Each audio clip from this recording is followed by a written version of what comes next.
As I said, the important thing here is we have to start challenging the history that was fed to us because it's not entirely true.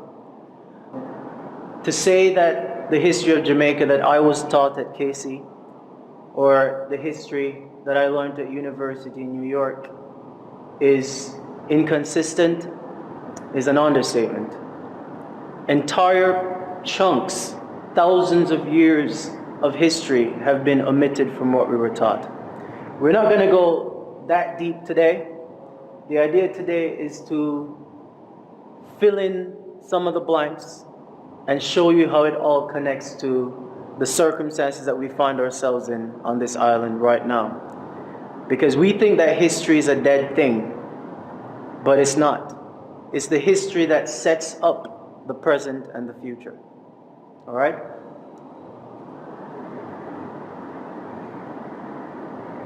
This first slide, I'm being kind of tongue-in-cheek about it.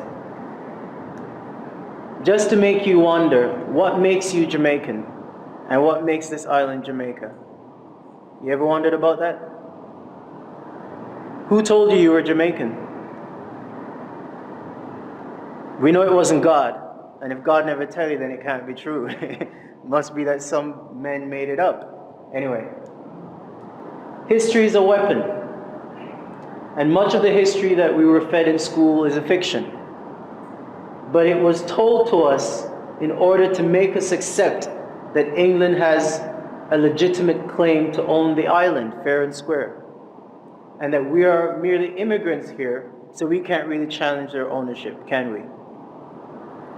And second, that history is intended to make us believe that the government we have is legitimate and that we are responsible for the debts that our government incurs. We're going to see how that's not entirely so. Now, in order to do that, we're going to have to take down some of these lies, which means that we're going to have to correct 500 years of history, from 1494 to 2014, and 520 years. 7 points we're going to cover. The first point, Christopher Columbus was not an explorer. There were no such people as Arawak Indians, certainly not here. There was no transatlantic slave trade. I know that one sounds kind of shocking. There was no slave trade.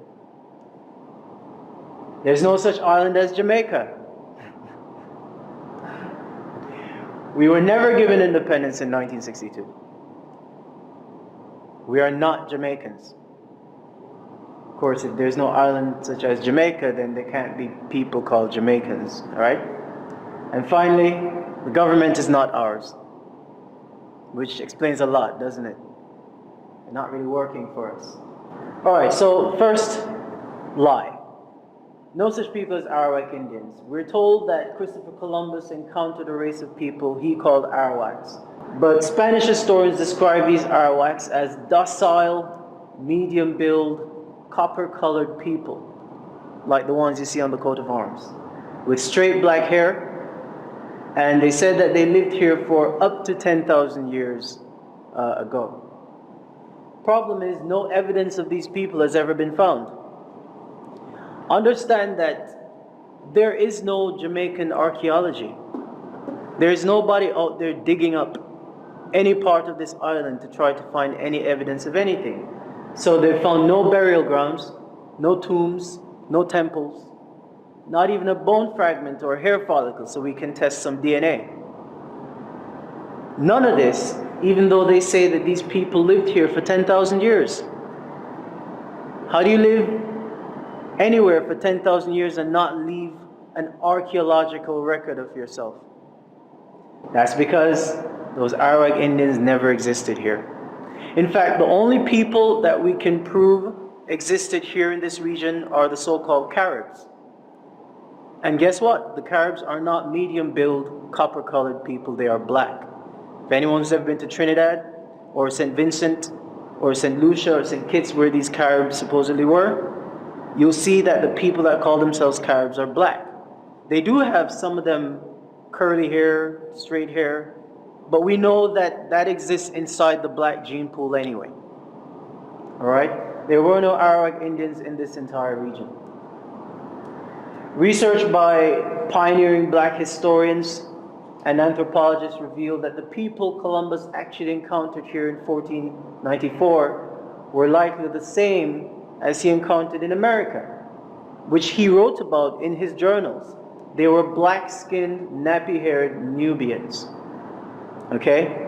There's another explorer named Giovanni de Verrazzano, who came to America about 20 years after Columbus, 1514, and he wrote in his journals that the people he encountered were Ethiopian. He said nothing about copper-colored people.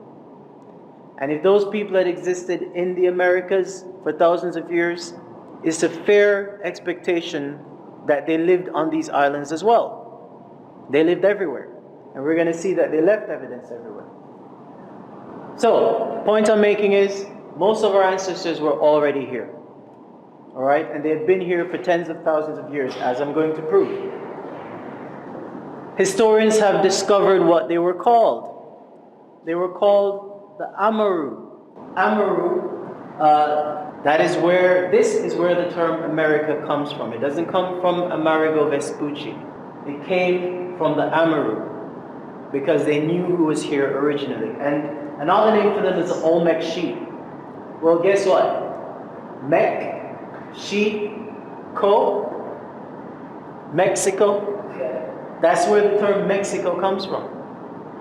So if you talk about Americans or Mexicans, you're talking about our ancestors. And they inhabited the entire region, as I showed you, North, Central, and South America, and the Caribbean. They are the real Amerindians that I was taught in high school, and they were black people. You don't know them because Europeans gave them other names. Just like they made up the name Arawak from the Arawa, they made up all these other names to keep you from realizing that everything in the Americas is you. Every artifact they find is you. Every monument they find, you built. But instead they tell you it's Maya, and Inca, and Aztec, and Toltec, and Taino, and Carib, and Arawak. These are all names they made up. Understand that. Alright. And of course, they told you that this is what the Arawak looked like. Or the Amerindians. Right? Anyone ever seen any Jamaicans looking like this? You know why? They never existed here. They want you to think that that's what the Arawak looked like, because they don't want you to know that this is what they look like. These are the original Amaru Khans. These are the original Olmec sheep. These are our ancestors. These are called the Olmec Colossi. Colossi from colossal. And these are massive stone carvings of white people. I mean, this guy looks pretty white, right? This is a white dude, right? No? Okay, well, okay. These are black people. And they're carved out of one solid piece of basalt rock. Basalt is the second hardest rock on earth. First hardest is granite, which is what the pyramids are made out of.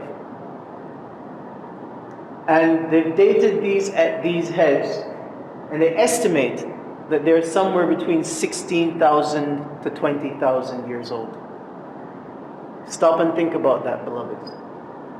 20,000 years ago, a race of black people excavated massive granite rocks out of the mountains, basalt rocks, and then etched themselves into these rocks. What kind of technology would they have had to be able to do this 20,000 years ago? Because it wouldn't have been a copper chisel. Alright? And I like this slide. Just a comparison. Here's a white dude, and here's a white dude. Right? So we were certain that the Olmec were white. Okay. These depictions weren't just depictions of ourselves. Because if you think about it, I'm not sure why it would be necessary to carve yourself into stone like that. These were actually depictions of our gods. But that's a powerful statement, isn't it? That the depictions of the gods look just like the people. You see what I'm saying? Okay? Historically, every ancient culture always depicted their gods to look like themselves. There's a reason it says in the book that the Creator created man in His image. That means your God must have looked like you. And since there's 5 billion black people on the planet, I would like to believe that a black God created me. I'm just saying. So those are the Olmec colossi, and as I said, they're depictions of the black gods. And the people were the builders of civilizations. They were not primitive. Primitive people couldn't do that. And like our Kemetic ancestors from Egypt, our Olmec ancestors engineered entire city complexes, thousands of years before Europeans crawled out of their caves. Historians have nicknamed the Olmec the mound builders. They call them mound builders because they built these megalithic structures all over the Americas. This is the Pyramid of the Moon. It is in a place called Teotihuacan in Mexico. This pyramid is the second largest, well, it was the second largest pyramid by volume on the planet. It's now the third largest. And I don't know if you can get an appreciation for the scale of this, but I like this picture because you see these tiny dots, that's people. Just to show you how massive this thing is. And unlike the pyramids of Egypt, the pyramids built by the Olmecs were meant for you to mount. They were meant for you to climb them and go up there and behold the greatness of your ancestors. This was built by black people. The same stone heads I just showed you, white archaeologists have confirmed that they were also the builders of these pyramids. This pyramid is 20,000 years old. And it is built from granite. And it is still standing, unlike the World Trade Center. This used to be the biggest pyramid on the planet by volume. It's called the Pyramid of the Sun. It's on the same complex. This was built by black people. It is massive. It's called the Pyramid of the Sun because it is designed to align with solar phenomena. This is the new King of the Hill. Remember I said to you, this one was the biggest pyramid on the planet. That was until 6 years ago, when they stumbled onto this. This is called El Mirador. It is in Mexico. Mirador is a Spanish word for veranda or rooftop, because they discovered that when you stand on the top of this, you can see for miles. And guess what? When they stood on the top of it, now this had been covered up by jungle. Just to show you, imagine how old this is. This is real. This is not from a movie. This is not special effects. This is an actual photograph. Alright? This pyramid is massive. You can't even see the base of it. It is so old that trees were growing up from inside it. This is in Guatemala, Central America. And this whole area was covered up by jungle for thousands of years. They don't even know exactly how old this is. But so far they've dated it, they've estimated it's 26,000 years. There are potentially thousands of massive pyramids in that one city complex alone. Built 26,000 years ago at least, built by the Olmec Sheep, black people. So that's the first lie about Arawaks. The second lie, Cristobal Colon was a mercenary. This is the man that you know as Christopher Columbus. Anybody ever wondered why suddenly in 1492 all these Europeans decided that they were going to jump on boats and start exploring everywhere? Well, there's a reason. There's always smoke, fire behind the smoke. In 1491, 1 year before his first voyage, there was a war between the Moors and the white Europeans. Actually, that war had been going on for a very long time. The Moors had ruled Western Europe for 700 years.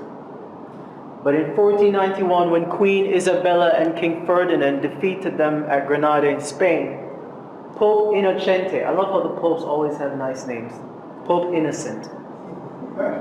Pope Innocent the Eighth legalized the enslavement of black people all over the world and the theft of their lands and their wealth by white Europeans. This happened in 1491, and then in 1492, the voyages all started, right? You had Portugal, Spain, the Dutch, France, and Britain. Everybody just started exploring the so-called New World. How can it be the New World, by the way, if it's older than your world? I mean, I just showed you a 26,000-year-old pyramid in the New World. Anyway, Columbus's first voyage was a military reconnaissance mission. Everybody understand what that is? When you want to wage a war with an enemy that you're not familiar with, you send somebody to scope them out. See how fortified their nations are, see what kind of weaponry they have. And we know this for a fact because he only took 3 ships. Everybody knows the name of those 3 ships, right? Nina, Pinta, Santa Maria. And he only took about 80 crewmen. But when he came back in 1496, 17 warships and 1,300 soldiers. And those ships were carrying cannons, those ships were carrying armory, but he was just an explorer. Columbus and his crew sailed from island to island, wiping out the natives who fought back and enslaving the survivors. This mass murder was justified as converting savages to Christianity in order to bring them under the dominion of Rome. It's called forced denationalization. Denationalization is when somebody takes away your indigenous rights. And dispossession is when someone takes away your birthright property.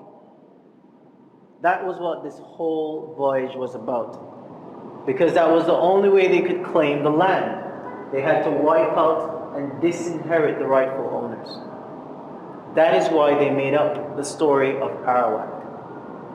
They don't want to admit that they came here, saw black people, and tried to eradicate all of them and then enslave the rest of them. And that their ownership of our island was illegal from day one.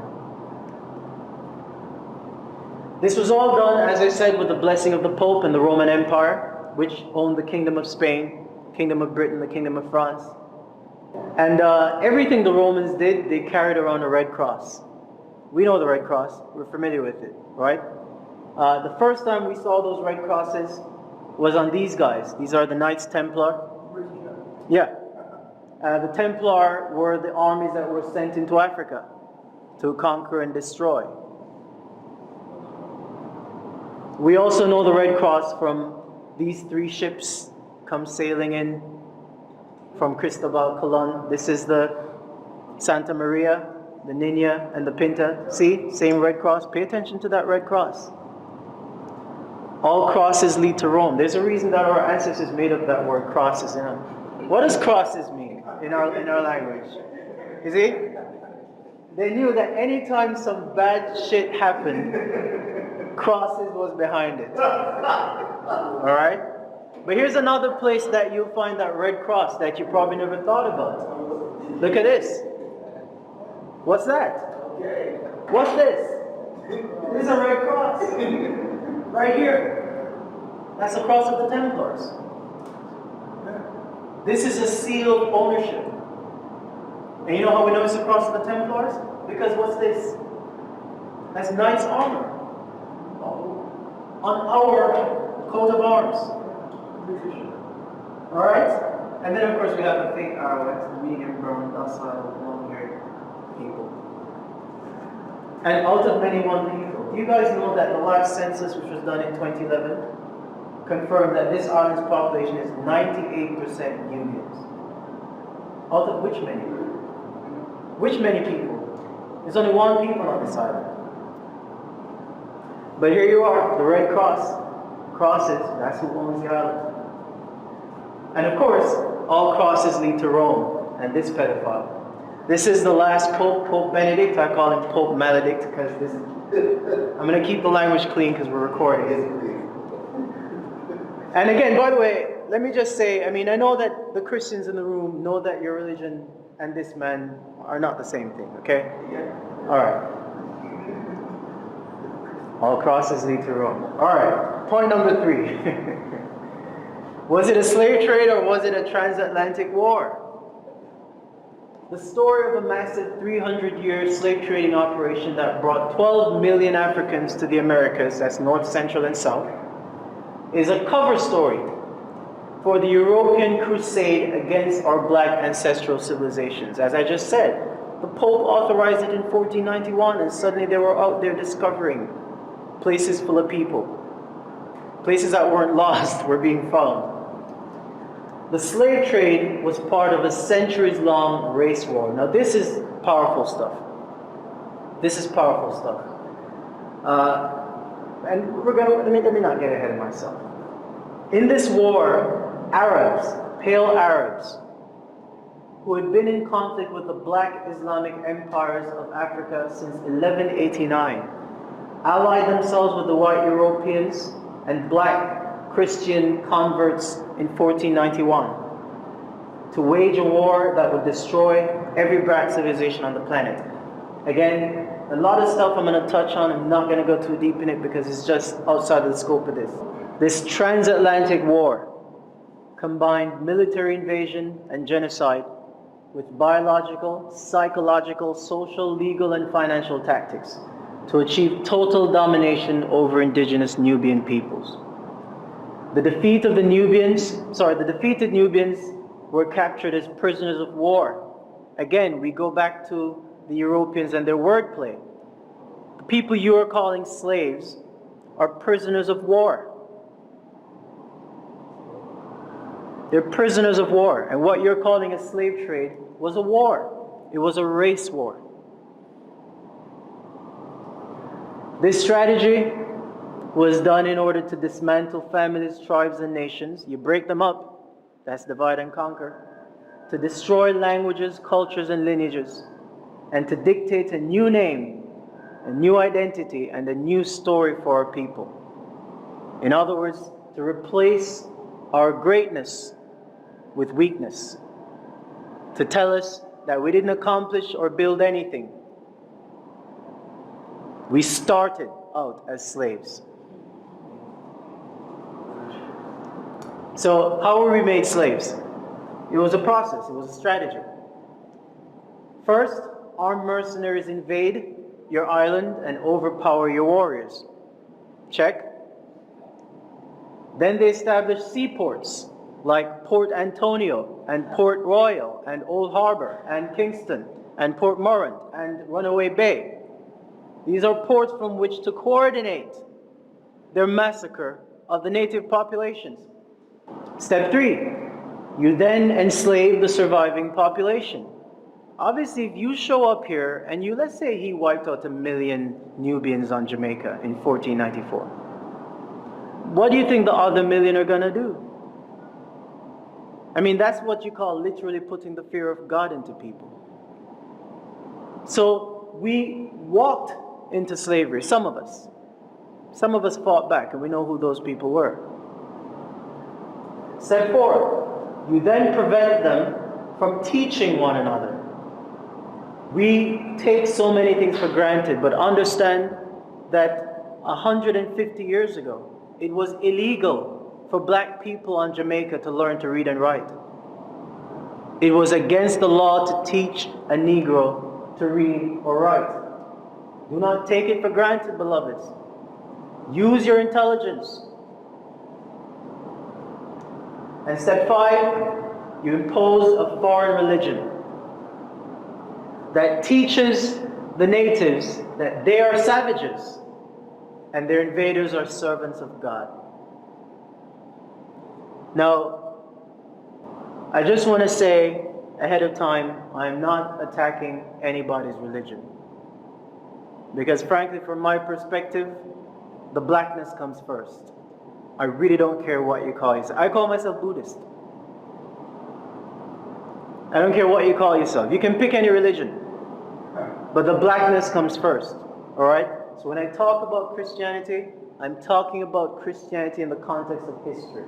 I'm not attacking your religion. I'm not attacking Christians. But religion is a weapon of conquest. Religion is a weapon of conquest. As I said, it is not possible for 10% to enslave the 90% without messing with them psychologically. It's just not possible. Alright? So this is where Christianity came in. Christian doctrine was used. Notice I said it was used. I didn't say that it taught this. But it was used to teach them that God, Jesus, looked like their slave masters. We all know the picture of white Jesus. Right? This was necessary in order to convince us that our enslavement was the will of God. It had to be. Because they came with the power of God. They had weapons that we hadn't seen before. They wiped out millions of us. They put the fear of God inside us, and then they put an image of God.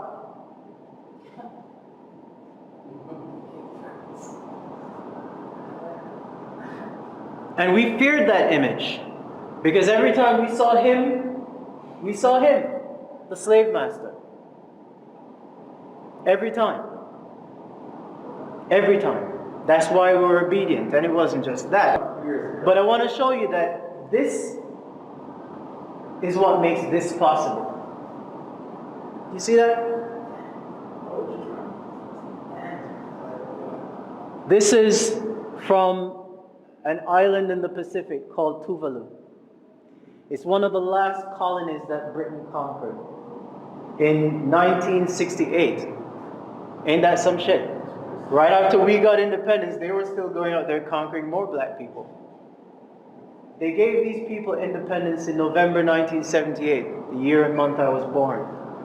But of course, you know their independence doesn't mean anything because this was taken in 2012. Do these guys look independent to you? Do they look like they want to be carrying around this white dude as their king? And make no mistake, we do the same thing on this island. We just don't put him up on the pedestal. And finally, the Bible, conveniently, is full of scriptures that made you accept all of this domination. And I want to begin by reading to you one particularly pernicious section of scripture. Now again, let me just make it clear. This is not the word of God. This is not the word of God. This is the word of men, written into the book that you are told is the word of God. You follow me? God didn't say this. God didn't sanction any of this. God couldn't possibly have done that because God had to have been black. But I want you to read this because you need to understand the psychology. 1 Peter chapter 2, verse 18 to 20. Slaves, in reverent fear of God, submit yourselves to your masters. Not only to those who are good and considerate, but also to those who are harsh. What? For it is commendable if someone bears up, that means endures, bears up under the pain of unjust suffering because they are conscious of God. It is commendable for you to endure enslavement because you honor God when you do so. Alright? Now this part I love. But how is it to your credit if you receive a beating for doing wrong and endure it? In other words, if you disobey your master and you get beaten, it's not commendable. There's no honor in that. Don't disobey your master. Don't try to free yourself. Don't run away. Don't set some slaves free. It's not commendable. But if you suffer for doing good, meaning doing what the master tells you, and you endure it, this is commendable before God. This is the depth of the psychological programming that was done to our ancestors right here on this island. This is not the word of the Creator. This was put into the book to ensure that an agenda was followed. So, have you ever wondered how these churches got started on this island? Starting in the mid-1700s, the plantation masters opened up the religion to the slaves, but they did it a very specific way. First of all, they made sure that one slave was taught how to read and write. This would have been the only literate black man in the room. And he would have been a house slave. But here's where this gets deep. The white master is sitting in the midst of the congregation. He's overlooking his slaves. But he's there to make sure that this guy teaches them what he's supposed to teach them. Right? This guy was called the overseer. Anybody here goes to a Church of God? Pentecostal church? This is where your overseer came from. The overseers are not black, but this is where they came from. Again, this is not to attack your religion, it's just to show you that religion was used as a weapon, just like the bullets and the bombs, in order to conquer us. Now this one is going to be shocking. You are bonded property.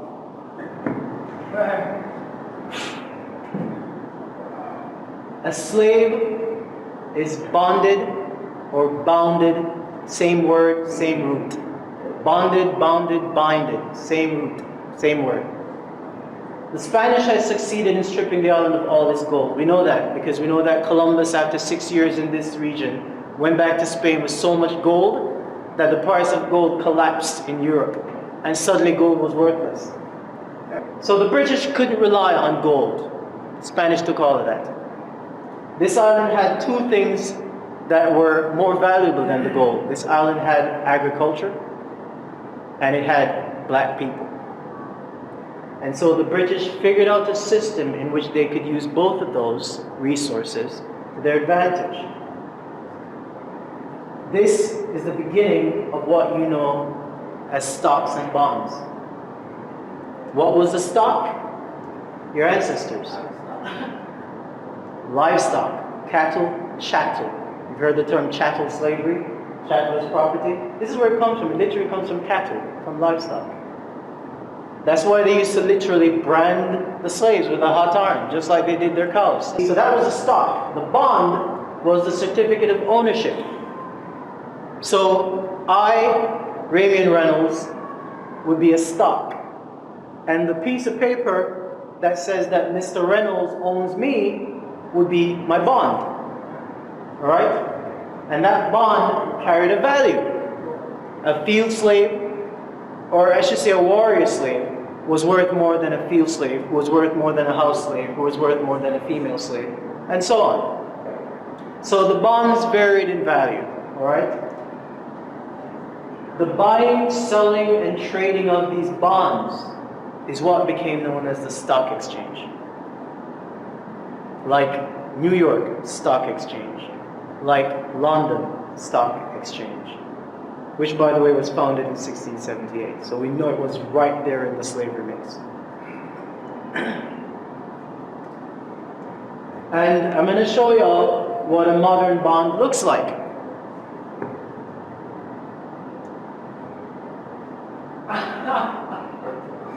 Who knows what this is? This pretty decoration around the side, that's what makes it legal bonded paper. It's a certificate. It says right up here. It's a certificate. It's a bond. It's a bond. This is a bond. Remember I said, I'm the stock. This is my bond. And my bond carries a value. Depending on the stock. Depending on the quality of my stock. This is what is the basis of the stock exchange. This is what built the economy of England. Now let's zoom in on this because I want to show you some details on this. I can't just drop this bomb and move on. This is a bond number. It's called a sequence number. It's a financial number. It starts with A for asset. This seal is a seal of the corporation. that registered you. We can spend a whole lecture on this. Here we have the certifying officer. This signature is important. It's what certifies it, and then it's sealed. And we all know the Red Cross, the Cross of Rome. It's right there on your bond certificate. Rome owns you. This is not a play thing. It's not theoretical. This is how the global financial system was actually built. And it's how it still functions. It is how white Europeans continue to extract wealth from black people. Point number 6, moving through these, the so-called independence at last. Okay, in 1692, when colonial government was pretty much set up, right? Remember, they took it over in 1655, they named it Jamaica in 1661, by 1692 they had this lockdown. That government consisted of a governor, an executive council, and magistrate courts of admiralty. All the courts in Jamaica up until 1962 were officially maritime courts. That means they were courts of commerce. They had nothing to do with law or common law. The governor was known as the Lord of the Land, and the chief commander of the Jamaica militia, which up until 1952, that's the name of the JDF. It was called the Jamaica Militia. Has the Jamaican militia, or let's say the Jamaican army, has the Jamaican army ever fought a war with another country? No. You know who the Jamaican army has fought with? Us. Us. The only people these soldiers have ever killed is Jamaicans. Just like they did in Tivoli. We might have to edit that off the video here, but I'm just letting you all know. That is what they were there for. The Jamaican army's not there to defend us. Who are they going to defend us from? Trinidad? We know they can't fight America, and that won't happen anyway. They are there to maintain the power of the Governor General by violence and force. By 1962, as the black population became a supermajority, and I love that word because what it means is that we went from outnumbering them to outnumbering them so massively that they knew that they couldn't possibly continue with the system that they had. They had to make some changes. In order to appease the black citizens, the British Crown decided to hand over some responsibility to a desegregated local parliament. Remember, before 1962, the parliament was pretty much white. White people ran this island outright. They always have. In 1962, they allowed some niggas to enter into Gordon House. Or I should say some more. I mean, Hugh Sherrill was there, but he was like a token Negro. Not to offend anyone, all right? But this is all the independence did. The British flag, which has flown over Jamaica for the past 3 centuries, is about to be replaced by the Jamaica national flag, heralding the birth of the new nation.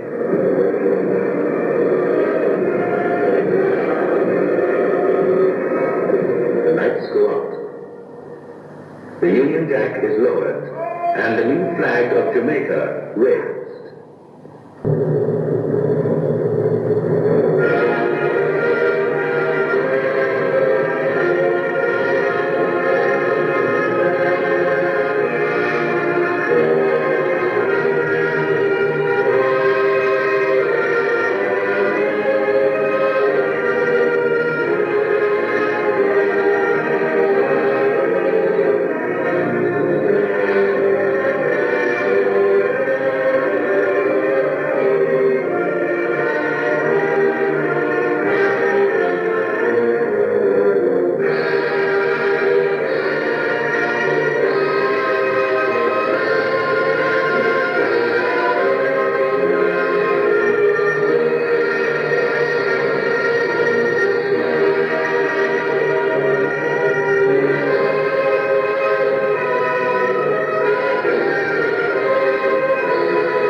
It must have been a really powerful moment for everybody that was there, you know. I know my grandparents were full of pride, but we didn't know what they were selling us. All they did was literally give us a flag and an anthem. I promise you that's all that changed. It was a lie. Here's what the Act of Independence did not do. And by the way, I've read that act. I read a bunch of acts. You have to when you're dealing with this subject matter. You got to read a whole lot of colonial laws. We know what it did. Here's what it didn't do. It did not relinquish the Queen's claim of dominion over the island. She still owns it. It did not return ownership of the land and the resources of the people. We don't own them. It did not restore our birthright inheritance. It did not compensate the natives for the wealth stolen from us through 400 years of slavery. It did not remove the Queen as head of state. She's still very much there. And by the way, I've heard that the government here has said that they want to remove the Queen and move us to a republic. They don't have the authority. They do not have the authority. That's something that they tell you in an election to get you worked up because they know that Jamaicans are full of national pride. But they don't have the authority. They work for her. How your employees are going to take away your ownership? How can your employees take away your power? It did not rescind the Governor General as Lord of the land. He still is, we know that. And he's still the Commander-in-Chief of the military. That's why, again, we might have to edit this, but that's why when Bruce Golding wanted them to go into Tivoli and kill some Jamaicans, he had to get the Governor General to declare a state of emergency and send in the army. Prime Minister doesn't control the army. The army is still the militia and is there for the Governor General to enforce the power of the Queen through violence. I'm not saying this to be controversial. I'm saying this as a matter of fact, and more importantly, I'm saying this as a matter of law. It did not revoke the birth certificate bonds on the citizenry. We're still bonded. I showed you that. And it did not resolve the debts that have been accrued upon the people. This so-called independent nation started out flat broke. And not only were we broke, but we started out in debt. So the government of Jamaica and the Bank of Jamaica, which are both foreign-owned entities, meaning they're owned by the Queen. We don't own them. I've read the Bank of Jamaica Act of 1960. We do not own the Bank of Jamaica. Alright? There is a reason that you can go to the University of the West Indies and never be required to read any of this stuff. There's a reason you can do 4 degrees and never learn that the birth certificate is a bond. Because if they taught you how your system of law was actually designed to work, you probably would not submit to it. So the GOJ and the BOJ began to borrow large sums of money from predatory multinational lenders. We know them well. The International Monetary Fund, the World Bank, the Inter-American Development Bank, and the USAID. Those loans carried high interest rates and harsh penalties called structural adjustment policies. Here's an example of a structural adjustment policy. We have 3 million people on this island. How many full-service general hospitals do we have? 6. 6 hospitals on an island of 3 million people. Portmore is the most populous city in the Caribbean, and Portmore still doesn't have a general hospital. The reason Portmore doesn't have a hospital is because of something called structural adjustment policies.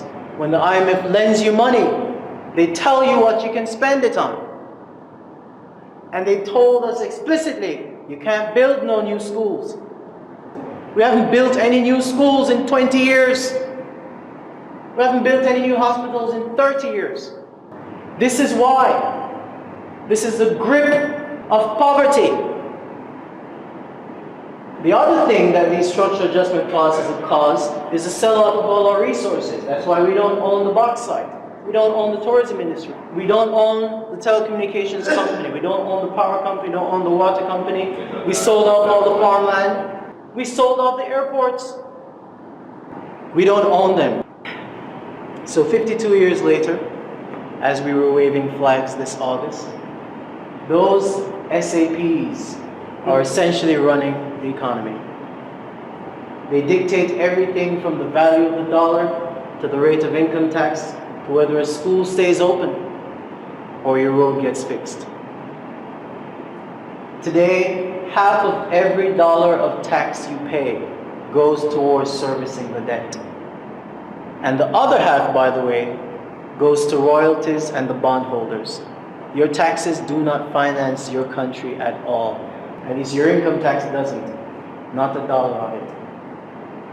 The end result, of course, is a bankrupt economy.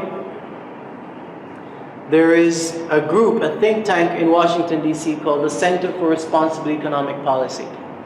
They published a report last year. In that report, they declared that Jamaica is the single most indebted nation on the planet. That means out of all the 198 countries on earth, we're the only ones who owe so much money relative to the size of our economy. Our debt exceeds our GDP. We cannot possibly repay it. We're not meant to. And basically, we now have an entire population working to service that debt. We are now debt slaves. We have gone from being bound slaves to being bonded slaves to being debt slaves. That's why the subtitle on the flyer you got said, "How we were made slaves and why we're still not free."